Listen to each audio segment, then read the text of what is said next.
adduun weynaha dal walba si ayuu cabirtaa dad badanna waxa ay qiimeeyaan waqtigooda lacagta ama dahabka oo ah shay qaaliya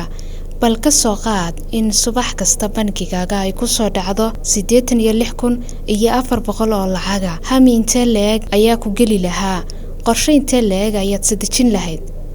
ma laga yaabaa in aad hurudo mana laga yaabaa adigoon waqtigaaga ka faa'iideysan in gabalku ku dhaco oo ay saa kugu dhaafto adoon shilin ka isticmaalina taasi waa maya haddaba waxaad haysataa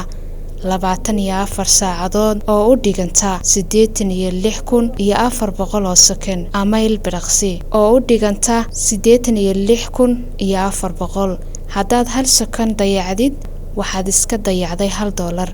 waliba waxa kaaga daran lacagta hal shay oo kaliya waana minidka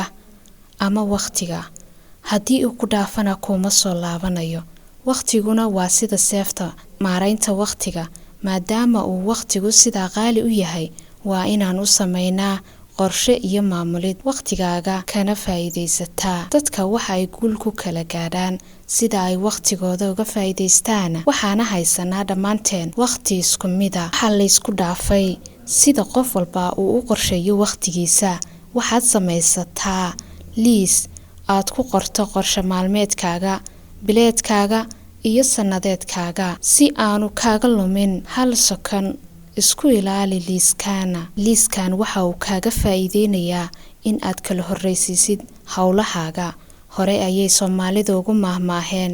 oo dhaqameed sida ay u kala sareeyaan ayaa loo kala qaadaa ama loo kala guraa ku dhaqanka liiskan way adag tahay haddaba si uu kugu fududaado ku darso waqtiga aad naftaada u raaxaysid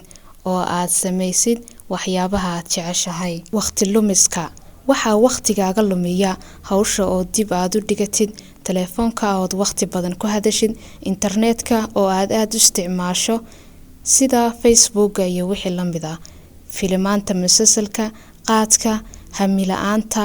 qofka oo aan wax higsiya lahayn iyo hadaf la'aanta qofka aan hadaf lahayn oo iska noolaada gunta iyo gabagabada mowduucani waxa uu ku biyo shubanayaa in aad ka faa'iideysatid waqtigaaga si aad u gaadhid meelaha aad higsanayso aadna if iyo aakhiraba ugu guuleysatid waxaan rajaynayaa in uu in badan oo idin kamida anfici doono mowduucani daawadayaal waad ku mahadsantihiin dhageysiga mowduucan iyo waqtiga aad geliseen mahadsanidin